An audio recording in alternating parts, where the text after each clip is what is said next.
Students, आज के video में मैं आपको कॉम्प्लेक्स की आईयूपीएसी नेमिंग्स बताने वाला हूं। और कॉम्प्लेक्स के आईयूपीएसी नेम लिखने के लिए हमें ये पता होना चाहिए कि दो तरह के कॉम्प्लेक्स होते हैं। वन इज ऐसा कॉम्प्लेक्स जिसमें बड़ा ब्रैकेट यानी कि कोऑर्डिनेशन स्फीयर बाद में होगा, एंड दूसरा है जिसमें कोऑर्डिनेशन स्फीयर पहले होगा। एक में कोऑर्डिनेशन स्फीयर बाद में है और दूसरे में कोऑर्डिनेशन स्फीयर पहले है। कहने का मतलब ये है कि बड़ा ब्रैकेट बाद में है या बड़ा ब्रैकेट पहले है। कॉमन भाषा में हम ये समझ सकते हैं। तो अगर कॉम्प्लेक्स में बड़ा ब्रैकेट बाद में है यानी कि कंजुगेट आइन पहले है और बड़ा ब्रैकेट बाद में है, तो ऐसे केस में मेटल के नाम के आगे 8 लगाते हैं। It is ferret. मेटल के नाम के आगे 8 लगाएंगे। सबसे पहले मेटल का नाम लिखना है, बहुत आसानी से आप यूपीएससी सीख पाएंगे। और दूसरा, अगर बड़ा ब्रैकेट पहले है शुरू में तो मेटल का नाम डायरेक्ट लिखेंगे, इसमें 8 नहीं लगाएंगे, दैट इज कोबाल्ट। अब इसके मेटल के नाम के पहले लिगेंड का नाम लिखना है। यहाँ पर सीएन है तो सीएन को कहते हैं साइनो। सीएन का नाम साइनो है तो मेटल के नाम से पहले लिगेंड का नाम, और लिगेंड के नाम से पहले लिगेंड की संख्या लिखी जाएगी। 6 लिगेंड्स आर देयर, तो हेक्सा कहते हैं 6 को, हेक्सा साइनोफेरेट। कंजुगेट आयन शुरू में है तो शुरू में लिख देंगे पोटेशियम, लेकिन आप ध्यान रखेंगे कि कंजुगेट आयन की संख्या नहीं लिखनी। और इसके अलावा कॉम्प्लेक्स की जो प्राइमरी वैलेंसी है, जो कि एक्स मान करके निकाल सकते हैं, या अगर आप पढ़ाई में कमजोर हैं एक्स मान करके ऑक्सीडेशन नंबर नहीं निकाल सकते, देन अंदर वाली संख्या में से बाहर वाली संख्या घटाइए। तो 6 में से 4 अगर हम घटाते हैं तो वैलेंसी आती है 2। वो 2 वैलेंसी हम रोमन लैंग्वेज में ऐसे करके मेटल के नाम के आगे लिखेंगे। ये हमारा यूपीएससी नेम पूरा हो जाता है। तो हमने देखिए 2 बातें ध्यान रखी हैं। पहली बात कि एक तो मेटल का नाम अगर बड़ा ब्रैकेट बाद में है तो 8 लगाएंगे, अगर बड़ा ब्रैकेट शुरू में है तो मेटल के नाम के आगे 8 नहीं लगाएंगे। दूसरा रूल हमारा ये है कि मेटल के नाम से पहले लिगेंड का नाम लिखना है। सीएन को साइनो कहते हैं। और लिगेंड के नाम से पहले लिगेंड की संख्या, कंजुगेट आयन शुरू में है तो शुरू में लिख दिया। वैलेंसी हमारी 2 है, 6 में से 4 गए तो 2 आ गया है, वरना हम ये लिखते हैं कि 4 पोटेशियम की +4 Fe की x, 6 साइनाइड की -6 बराबर 0, देन x बराबर 2। हम यहाँ लिख रहे हैं, देखिए कोबाल्ट में अब NH3 लिगेंड है, इसमें NH3 का नाम शुरू में लिखेंगे एमीन। एमीन कहते हैं NH3 को, और एमीन की संख्या 6 है तो हेक्सा एमीन। लेकिन मैं यहाँ पे ये भी देखता हूँ कि जो कंजुगेट आयन है वो बाद में है, लास्ट में आ रहा है, तो क्लोराइड भी हम लास्ट में ही लिखेंगे। क्लोराइड भी हम लास्ट में लिख रहे हैं। और इसके बाद मेटल की वैलेंसी, जो कि मैं आपको बता सकता हूँ कॉमन तरीके में, अंदर वाली संख्या माइनस बाहर वाली संख्या, मीन्स 6 - 3 = 3। ये हमारी वैलेंसी आ गई। कोऑर्डिनेशन नंबर में से बाहर वाले कंजुगेट आयन घटा करके हमें 90% कॉम्प्लेक्सेस में वैलेंसी मिल जाती है, वरना हम एक्स मान के निकाल पाएंगे। कोबाल्ट की एक्स, 6 NH3 की 0, 3 Cl की -3 बराबर 0, देन एक्स बराबर 3। तो हमारे पास ये 2 तरह के कॉम्प्लेक्स हैं, एक वो जिनमें बड़ा ब्रैकेट शुरू में है और एक वो जिनमें बड़ा ब्रैकेट बाद में है। इसके बाद अगर हम देख रहे हैं, देन K3FeCN6 ये कॉम्प्लेक्स है। दूसरा कॉम्प्लेक्स है CrH2O का होल 6 Cl3। इसमें भी हम देखते हैं कि ये जो बड़ा ब्रैकेट अगर बाद में आ रहा है, कंजुगेट आयन पहले आ रहा है, तो मेटल के नाम के आगे 8 लगाएंगे, फेरेट। और CN को कहते हैं साइनो। साइनो में 6 हैं तो हेक्सा। और पोटेशियम कंजुगेट आयन शुरू में है तो पोटेशियम हम शुरू में लिखेंगे। ये हमारा नाम बना। और वैलेंसी अगर हम घटाएंगे तो 6 में से 3 गया, 3 आ गया। और हम एक्स मान के ऑक्सीडेशन नंबर की तरह भी वैलेंसी निकाल सकते हैं।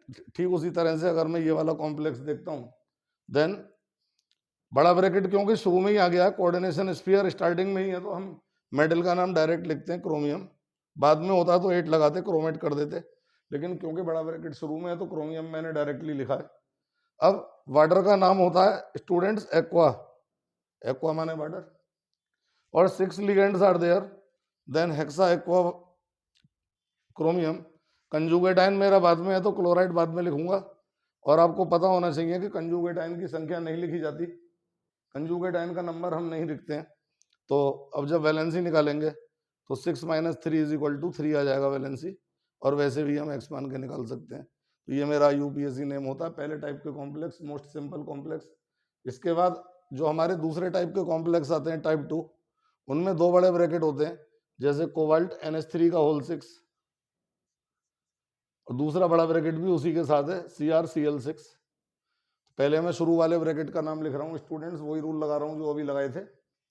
तो ये बड़ा ब्रैकेट शुरू में है तो कोबाल्ट और एमीन, NH3 को एमीन कहते हैं। लिगेंड की लिस्ट आपको NCERT में मिल जाएगी और उनके IUPAC भी NCERT में अवेलेबल हो जाते हैं। और 6 NH3 हैं, 6 की वजह से मैं लिख रहा हूँ हेक्साएमीन कोबाल्ट। और ये दूसरा बड़ा ब्रैकेट बाद में है तो क्रोमेट हो जाएगा दूसरे बड़े ब्रैकेट के लिए, क्रोमेट। और क्लोराइडो, Cl का नाम क्लोराइडो है, और हेक्सा क्लोराइडो क्रोमेट। और इस तरह के जो कॉम्प्लेक्सेस होते हैं उसमें आप वैलेंसी निकालने में घपला कर देते हैं, लेकिन लिगेंड की आधी वैलेंसी अगर आप लगाएंगे तो आपका सवाल कभी गलत नहीं होगा। और हमने ये देखा कि 6 लिगेंड है तो वैलेंसी 3 लगा दीजिए, और यहाँ भी 6 लिगेंड है, 6Cl है तो वैलेंसी यहाँ भी 3 लगा दीजिए, और ये मेरा IUPAC नेम कंप्लीट होता है। इस प्रकार से हमने IUPAC नेम कंप्लीट किया। 2 कोऑर्डिनेशन स्फीयर एक साथ एक ही कॉम्प्लेक्स में, तब ये रूल लगाना है। आप देख पाएंगे, मैं दूसरा एग्जांपल दे रहा हूँ, ZnNH3 का होल 4, CrCl4, देन पहला वाले बड़े ब्रैकेट का नाम लिख रहा हूँ जिंक, NH3 को एमीन और टेट्रा एमीन, और यहाँ पे क्लोराइडो, कितने क्लोराइडो, टेट्रा क्लोराइडो, और क्रोमेट बड़ा ब्रैकेट ये दूसरा वाला बाद में है तो क्रोमेट हो जाएगा। और जैसा कि मैंने आपको बताया कि वैलेंसी जो होगी लिगेंड की संख्या की आधी होगी। यहाँ 4 लिगेंड है तो Zn की वैलेंसी 2 लगा दीजिए, शॉर्टकट है। और यहाँ 4 लिगेंड है तो क्रोमियम की वैलेंसी भी 2 लगा दीजिए, और ये आपका IUPAC नेम कंप्लीट होता है। बोर्ड लेवल पर इससे ऊपर के नाम नहीं आते हैं।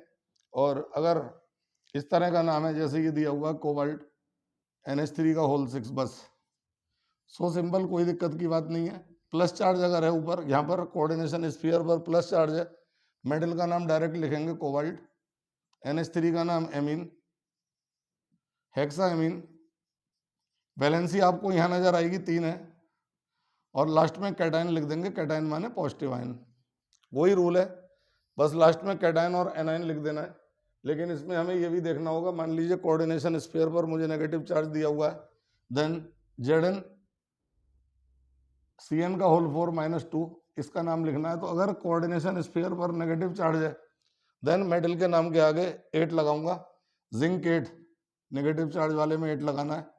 Cn का नाम साइनो, और 4 Cn है तो टेट्रा, और वैलेंसी लिगेंड की संख्या की आधी होगी यहाँ भी 2, और नेगेटिव आयन को लिखूंगा anion, and this is my IUPAC name complete. तो ये कॉमन रूल्स हैं जो कि बोर्ड एग्जाम्स में और कॉम्पिटिशन्स में IUPAC लिखने को आते हैं। जिस प्रकार से ऑर्गेनिक की IUPAC होती है स्टूडेंट्स, उसमें अगर एक से अधिक फंक्शनल ग्रुप्स हैं तो आपको पता ही होगा कि ऑर्गेनिक की IUPAC में उन्हें अल्फाबेटिकल ऑर्डर से लिखते हैं। ठीक उसी प्रकार से अगर किसी कॉम्प्लेक्स में एक से ज़्यादा लिगेंड्स हों then the name will be written before the name of metal in the alphabetical order. इसका मतलब अगर 2 लिगेंड हैं, 3 लिगेंड हैं, तो उन्हें अल्फाबेटिकल ऑर्डर में मेटल के नाम से पहले लिख दिया जाएगा। और इसके अलावा सबसे लास्ट रूल जो हमारा आता है, जो कि बोर्ड में जनरली कम पूछा जाता है, and that is bridge planar complex. मान लीजिए मैं इसका नाम लिखना चाहता हूँ CrH2O का होल 5, ClOH,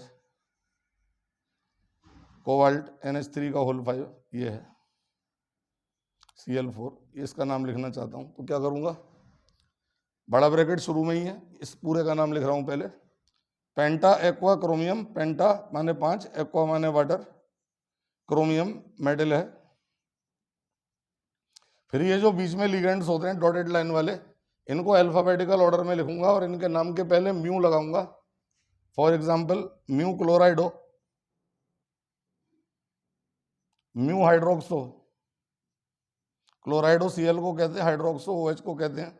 फिर इस वाले पोर्शन का नाम लिखूंगा पेंटाएमीन, पेंटाएमीन कोबाल्ट, पेंटाएमीन कोबाल्ट। वैलेंसी लिगेंड की आधी,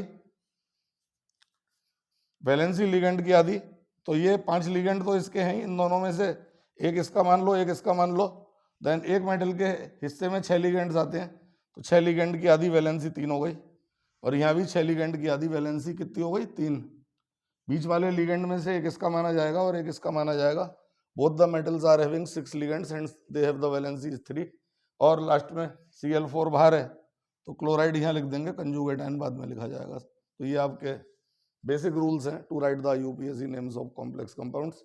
अपने अगले वीडियो में मैं आपको इसके कुछ सवाल देने वाला हूँ and our next topic is isomerism in the complex compounds, उसके बारे में एक्सप्लेन करने वाला हूँ। और अगर वीडियो अच्छी लगी हो तो आप लोग चैनल को सब्सक्राइब कर लीजिएगा, आगे और भी अच्छी तरह से आपको वीडियोस देखने को मिलते रहेंगे और आप काफ़ी कुछ सीख पाएंगे। अच्छे वीडियोस आपके लिए अवेलेबल होंगे। Thank you.